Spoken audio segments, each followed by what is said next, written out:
আজকে আবার মনে পড়ে যাচ্ছে গণতন্ত্রের মা দেশনেত্রী বেগম খালেদা জিয়ার পোলো গ্রাউন্ডের জনসভার কথা মনে আছে?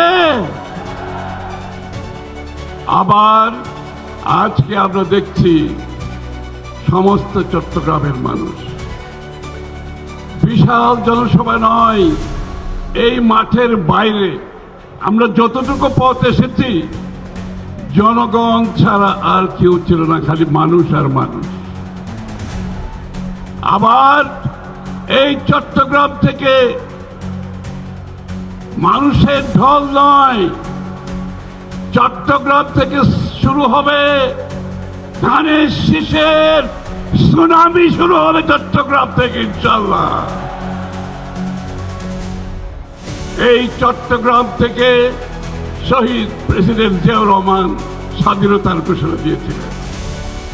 চট্টগ্রামের মানুষের হৃদয়ে শহীদ জিয়া, বেগম খালেদা জিয়া, আর এখন গণতন্ত্রের টর্চ বেয়ারার তারেক রহমানের নেতৃত্বে আগামী দিনের ধানের শীষের যে জোয়ার এসেছে, এই জোয়ারে ইনশাআল্লাহ সমস্ত চট্টগ্রামের আমাদের যতগুলো আসন আছে আমরা সবগুলি থেকে জয়ী হব ইনশাআল্লাহ আগামী নির্বাচনে।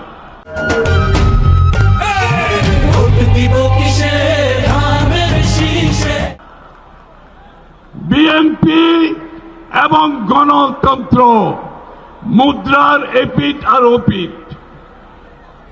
শহীদ প্রেসিডেন্ট জিয়াউর রহমান সাহেব বাকশাল থেকে বহুদলীয় গণতন্ত্র প্রবর্তন করেছিলেন। দেশনেত্রী বেগম খালেদা জিয়া স্বৈর শাসক এর বিরুদ্ধে শুরু থেকে শেষ পর্যন্ত আন্দোলন করে বাংলাদেশে সংসদীয় গণতন্ত্র প্রবর্তন করেছেন। তার পরবর্তী আন্দোলন সহ জনাব তারেক রহমানের নেতৃত্বে সমস্ত জাতিকে জনাব তারেক রহমান সাহেব ঐক্যবদ্ধ করে স্বৈরাচার ফ্যাসিস্ট হাসিনার পতন ঘটিয়েছেন।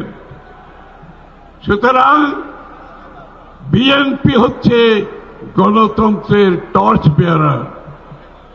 আজকে যে টর্চ বেয়ার যিনি বহন করছেন তিনি এখানে বসে আছেন। শুধুমাত্র রাজনৈতিক গণতন্ত্র নয়, বিএনপির আরেকটি স্লোগান হচ্ছে অর্থনীতির গণতন্ত্র। অর্থাৎ বাংলাদেশের আগামীর উন্নয়ন, বাংলাদেশের আগামী দিনের রাজনৈতিক অর্থনৈতিক কর্মসূচি প্রত্যেকটি বাংলাদেশের মানুষ যাতে রাজনীতিতে ভোটের মাধ্যমে যেভাবে অংশগ্রহণ করে, আগামীতে ইনশাআল্লাহ বাংলাদেশের প্রতিটি মানুষ, প্রতিটি নাগরিক অর্থনীতিতে অংশগ্রহণ করতে পারবে ইনশাআল্লাহ। অর্থনীতির সুফল, এই অর্থনীতির সুফল বাংলাদেশের মানুষের প্রতিটি ঘরে ঘরে পৌঁছে যাবে ইনশাআল্লাহ আগামীতে। যুবক, তরুণ, কৃষক, শ্রমিক, পেশাজীবী, মহিলা, পুরুষ, সর্বস্তরের মানুষের কাছে গণতন্ত্রের স্বাদ যেভাবে পৌঁছে দেবে বিএনপি, অর্থনীতির স্বাদ পৌঁছে দেবে। চট্টগ্রামকে অনেকে বলে বাণিজ্যিক রাজধানী।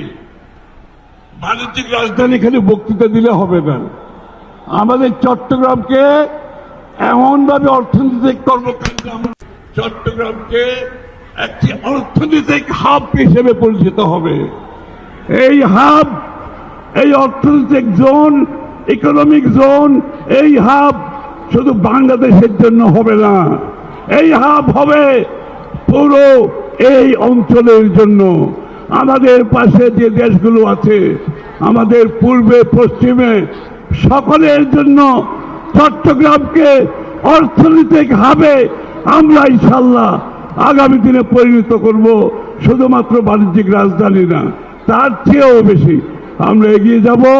আমার বক্তৃতা সংক্ষিপ্ত করছি, একটি কথা বলে, আজ থেকে এখান থেকে গিয়ে যার যার এলাকায় যাদেরকে মনোনয়ন দেওয়া হয়েছে সবার জন্য সবাই ঐক্যবদ্ধভাবে হাতে হাত মিলিয়ে কাঁধে কাঁধ মিলিয়ে তাদেরকে জয়ী করতে হবে সবাইকে ইনশাআল্লাহ, যাতে করে 12 তারিখ রাত্রে চট্টগ্রাম থেকে আমরা সেই সুখবরটা সারা বাংলাদেশের মানুষকে